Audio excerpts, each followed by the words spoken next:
It's been a nightmare month for Facebook, and this week things got even worse for the social network. It started with more whistleblower allegations. The latest Facebook papers reveal more about how the company put profits before people and knew how its algorithm and recommendations pushed some people to extremes. The stories also show how Facebook's share button makes it too easy to widely spread problematic content. The new Facebook allegations demonstrate how the company splits the world into tiers when it deals with which countries need protection from damaging material. Then came Facebook's financial results for the third quarter, which showed profits jumping 17% and advertising revenue surging 33% to $28.3 billion despite privacy changes brought in by Apple. However, stock price fell partly because Facebook's results were below expectations.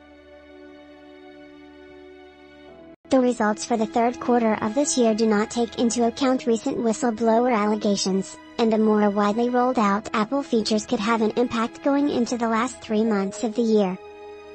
On Thursday, things got even stranger when Facebook announced its new name would be Meta, reflecting its aims to be a leader in the so-called metaverse.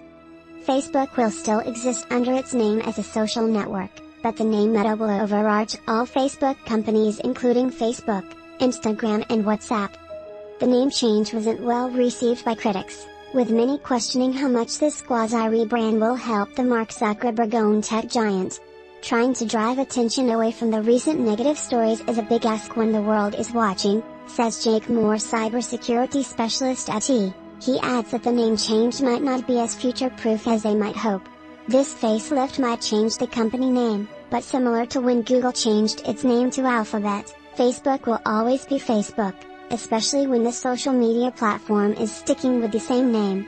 Facebook. A rebrand may help to some extent, but it will have limited success unless they really tackle the privacy aspect. All this came as a new story highlighted how Facebook keeps collecting data and profiling people even after they deactivate their accounts. Lots of people talk about deleting the social network altogether, and Facebook is having a hard time targeting younger users, but its overall numbers aren't suffering hugely, yet.